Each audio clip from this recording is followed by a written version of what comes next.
उत्तर प्रदेश में पंचायत चुनाव से पहले बड़ा प्रशासनिक और राजनीतिक फैसला सामने आया है, जहां ओबीसी आरक्षण को लेकर सरकार ने नया रास्ता चुनते हुए एक विशेष आयोग के गठन को मंजूरी दे दी है।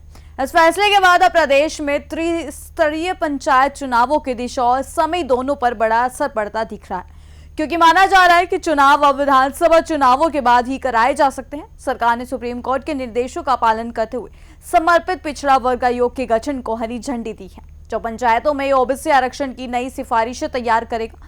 सबसे अहम सवाल यही है कि क्या यह आयोग पंचायतों में आरक्षण की नई परिभाषा लिखेगा और क्या इससे यूपी के राजनीति समीकरणों में बड़ा बदलाव देखने को मिलेगा, क्योंकि पंचायत चुनाव सिर्फ स्थानीय राजनीति नहीं होते बल्कि राज्य की जमीनी सत्ता का सबसे मजबूत आधार माने जाते हैं। तो अगर इस आयोग की संरचना क्या होगी, यह कैसे तय करेगा आरक्षण का गणित, और क्यों यह फैसला यूपी की राजनीति में बेहद अहम माना जा रहा है, तो चलिए इस वीडियो में हम आपको बताते हैं विस्तार से। लेकिन उससे पहले स्वागत है आपका यूपी के बाद में। मैं हूं आपके साथ तमन्ना चौधरी। उत्तर प्रदेश सरकार ने त्रिस्तरीय पंचायत चुनाव में अन्य पिछड़ा वर्ग यानी ओबीसी आरक्षण को लेकर एक बड़ा निर्णय लिया है। राज्य कैबिनेट ने उत्तर प्रदेश राज्य स्थानीय ग्रामीण निकाय समर्पित पिछड़ा वर्ग आयोग के गठन को मंजूरी दे दी है। यह फैसला सुप्रीम कोर्ट के निर्देशों के अनुपालन में लिया गया है। 26 मई को मौजूदा पंचायतों का कार्यकाल समाप्त हो रहा है। ऐसे में इस निर्णय के बाद यह स्पष्ट हो गया है कि पंचायत चुनाव फिलहाल विधानसभा चुनावों के बाद ही कराए जाने की संभावना है।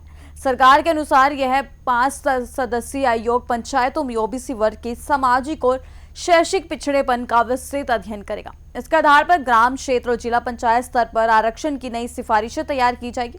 नियमों के अनुसार पंचायतों में आरक्षण की सीमा संबंधित वर्ग की जनसंख्या के अनुपात में तय होती है, लेकिन ओबीसी आरक्षण 27% से अधिक नहीं हो सकता यदि आवश्यक आंकड़े उपलब्ध नहीं होते हैं। तो आयोग खुद सर्वे कराकर जनसंख्या का आकलन करेगा। आयोग की अध्यक्षता किसी उच्च न्यायालय के सेवानिवृत्त न्यायाधीश को सौंपी जाएगी और इसका कार्यकाल लगभग 6 महीने का होगा। इसमें कुल 5 सदस्य शामिल होंगे जो पूरे राज्य में आरक्षण की स्थिति का अध्ययन करेंगे। यह प्रक्रिया उत्तर प्रदेश पंचायती राज अधिनियम 1947, जिला पंचायत अधिनियम 1961 और संविधान के अनुच्छेद 243 घ के तहत 1994 की नियमावली के अनुसार संचालित की जाएगी। राजनीतिक जानकारों का मानना है कि इस फैसले का सीधा असर आगामी पंचायत चुनावों की समय सीमा और आरक्षण व्यवस्था पर पड़ेगा। साथ ही यह भी माना जा रहा है कि इससे राज्य की ग्रामीण राजनीति में नए समीकरण बन सकते हैं। उत्तर प्रदेश में पंचायत चुनाव से पहले ओबीसी आरक्षण को लेकर बड़ा फैसला लिया गया है। सरकार ने समर्पित पिछड़ा वर्ग आयोग के गठन को मंजूरी दे दी है। इस आयोग का गठन सुप्रीम कोर्ट के निर्देशों के तहत किया गया है ताकि पंचायतों में आरक्षण व्यवस्था को नए सिरे से तय किया जा सके। सरकार के अनुसार ये 5 सदस्यीय आयोग ग्राम, क्षेत्र और जिला पंचायत स्तर पर ओबीसी वर्ग के सामाजिक और शैक्षिक पिछड़ेपन का अध्ययन करेगा। इसके आधार पर निकायवार आरक्षण की नई सिफारिशें तैयार की जाएंगी, जिन्हें बाद में लागू किया जाएगा।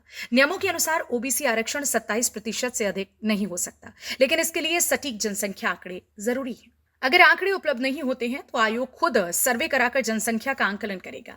आयोग की कमान किसी हाईकोर्ट के रिटायर्ड जज को सौंपी जाएगी और इसका कार्यकाल लगभग 6 महीने का होगा।